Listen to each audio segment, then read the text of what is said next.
Hello everyone, welcome back to my channel. Today we'll be discussing Clockwork Princess.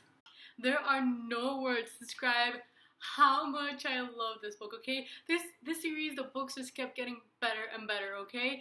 And it made me cry so hard. Like, I'm not one of those people that cries a lot. So when I say I cried, it's because the feels were hard, okay? So if you haven't read this book, go read it, then come back so we can discuss. For now, bye! For us that have read it, let's discuss, okay? This book, oh my god, this book. First, the prologue where we see Aloysius Starkweather's daughter, Adele, when she first gets ruined. That was such an emotional scene, okay? It must have been real hard watching your granddaughter like suffer, but that wasn't really her granddaughter, it was Tessa's mother. And then we get to see when Will and Jem first met, okay? Will was so harsh on Jem when they first met. It was like unbelievable. And in one scene, Jem was like, I haven't trained Celestian guy. I could use a partner, someone to spar with. So could I, said Will, but I need someone who can keep up with me, not some sickly creature that looks like if he's doddering off to the grave. Although I suppose he might be useful for target practice. Like, Will? That was super harsh, man. But it was nice seeing that Jem was nice since the beginning. He didn't care about Will's insults. And then, because of the demon pox, Benedict turned into a giant worm, okay? And then Cecily climbed up a tree and then jumped on the worm's back and then stabbed it. And I was like, you go, girl, okay? And then I found it hilarious when Will referred to Gabriel as light worm. That was really funny. That part reminded me so much about Jace. Okay, so if you watched my videos before, you know how much I love Jem and Tessa. They're my OTP on the series. And when Tessa finally said I love you to Jem, my heart, oh my god, my poor fangirl heart. And then we learned that Jem is taking morphine. Like, what a dude. Because he doesn't want to live a half-life. He wants to live a full life. Even if that means shortening it. Like, you can't do that, Jem, okay? You can't do that. And then it was so sweet when Jem described how he felt for Tessa through the violin. Like, he wrote a freaking song for her, okay? If that isn't romantic, I don't know what else, okay? Because that was super sweet. And then she was crying. And the feels, man, the feels. So, Jem and Tessa decided to get married sooner, and they just announced it to everybody, and then they said that Jessamine was coming over, so they had to go in front of the institute and welcome her in, and then boom, when you thought everything was going fine, automatons come crawling at them, and they start killing people, okay? They killed one of the Silent Brothers, and they killed Jessamine, okay? That scene with Will and Jessamine, it got me, okay? And then Mrs. Black comes out of nowhere, drugs Jessamine, takes her into the carriage and drives her off to God knows where. And then, to top that, Mortman, his secret lair is where Will used to live. Like, shh, my blown. Council Wayland then decides that he wants to take Charlotte out of the institute. I was like, psh, psh, psh. You can't do that, okay? Charlotte is great at running the institute. And then she tries to bribe Gabriel and Gideon to do his dirty little, like, spy work, but they obviously, like, they don't refuse, but they send him fake information. But then Council Wayland notices and he tells Gabriel, and Gabriel is willing to spy for him. And I was like, psh, Gabriel, I didn't like you, now I hate you, okay? Like, you can't do that. But then, just when you thought he was gonna send his letter to Council Wayland, he decided not to send it. And I was like, okay, good Gabriel, we're getting good now.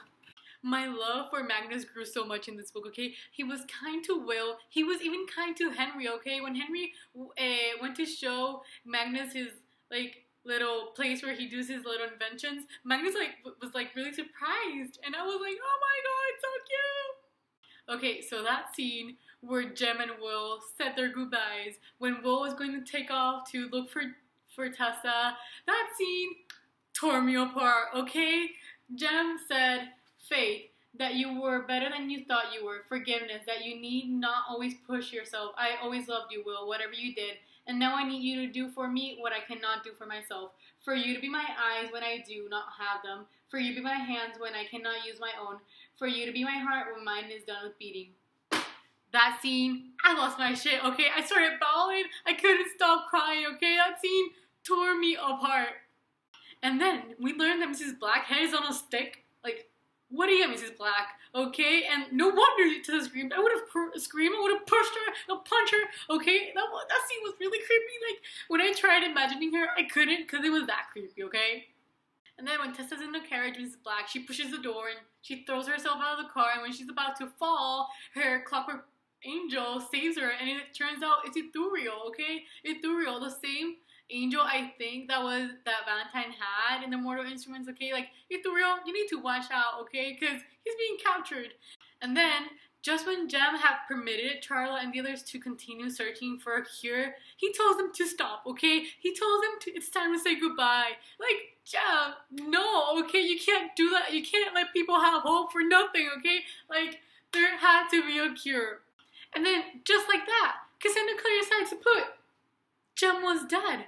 Like, that short sentence, and then she changes point of view. Like, Cassandra Clare, you can't do that, okay? Like, when I read that sentence, I read it like 100 times, and I couldn't believe it. I had to stop reading. I was in shock, okay? I had to listen to music, do other things rather than read, because I was in too much shock, okay? Jem was dead, and that was it, Cassandra Clare? You can't do that to my poor heart. So we get to learn a little bit about Tessa's parents. Tessa's dad is an Eidolon demon, and Tessa's mom was a shadow hunter. So they said that shadow hunters and demons can't have children because their marks won't let them, and their baby will be stillborn. So Tessa's mom, since she didn't have any marks, so she didn't know she was a shadow hunter, could bear Tessa. And it was really interesting to see that Mormon was the one that gave her Clockwork angel, because that was supposed to protect Tessa's mom.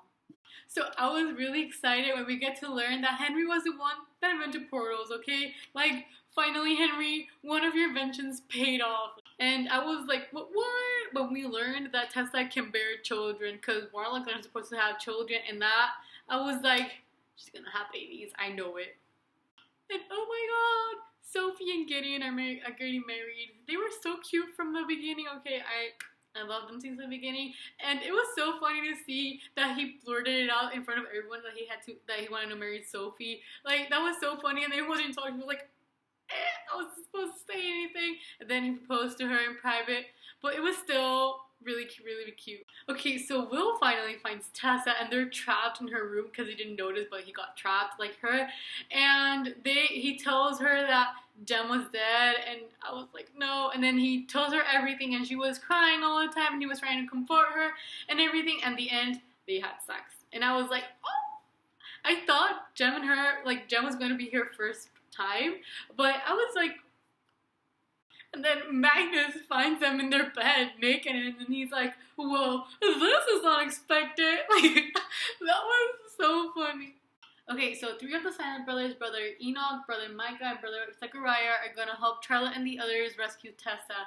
And, okay, the Silent Brothers are fighting and all that with the automatons, and then we get to see that Jeb is Brother Zechariah, okay? I just lost my shit again. I couldn't believe it. Even though that I read the Mortal Instruments, like, 2 years ago, I didn't remember that, like, Jem was Brother Zechariah, and I was like, damn! I didn't see that coming. That scene where Tessa changed into Ithuriel, okay? That scene was so powerful. I was mind blown. Like, Tessa is super good with this thing. She knows when to change. Like, in the first book, she changed into somebody who was already dead, so Mormon will believe that she was dead. And now, in this book, she changed into Ithuriel and killed Mormon. I was like, you go, girl! And tear, Henry will be able to walk again, okay? But he's still alive. I'm grateful for that. And no shock, Cecily is gonna stay and be a shadow hunter. Like, I already saw that coming. I knew that she liked being a shadow hunter, so that was no surprise for me. And praise the Clave for voting Charlotte to be the next council. Like, I know you could do it, girl. Like, I know you can do it. And Charlotte is going to train Will so he can take over the London Institute. And I was like, hey, Will, running the London Institute. So Jem finally decides to go to the Institute and say goodbye to Tessa, okay? That scene, there are too many feels going around. Like, oh, and then Jem and Will's goodbye. It was also such an emotional scene. And then Sophie ascends, so she's a shadow hunter now, and she's gonna marry Gideon. Oh my god. So Jessamine is guarding the institute, okay? And that advice that she tells Will, like, damn, is that Jessamine? Okay, that we're talking about? Like, I couldn't believe Jessamine will give that good of an advice. And then Will asked Tessa to marry him, and she accepted, okay? They are cute together, but they will never be like Jem and Tessa, okay? Jem and Tessa are my OTP, and I continue to say that. I don't even know why. Will and Tessa are cute. Jem and Tessa are my OTP. And damn, that's epilogue, okay? That is the best epilogue I have ever read, okay? That epilogue made me cry so hard, okay? Tessa and Will have been married for more than 30 years. They had children, and they named their eldest child James, okay? I was like forever crying. I couldn't deal with it. And I started crying so hard when Will was about to die and Jem came in and played the violin, the story of their friendship together. Like, I just lost my shit there again, okay? I couldn't believe it. I was so sad. And then when Jem finished playing the violin, Will died, okay? I was so sad.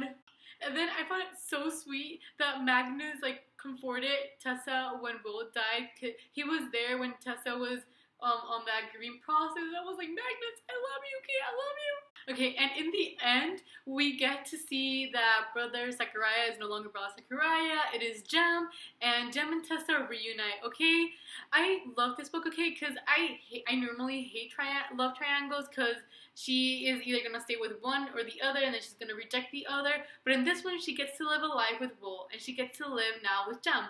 So, oh my god, like, Jem and Tessa are going to be together now. Okay, so I like torturing myself, because while reading this book, when I couldn't read it because I was outside or doing something else, I would go on Spotify, I would search the Infernal Devices, and I would listen to those sad songs, and that will make me cry even more, okay? But it was good pain. So these are all my thoughts and opinions on Clockwork Princess. I'm so sad it's over. So thank you all for watching. Bye!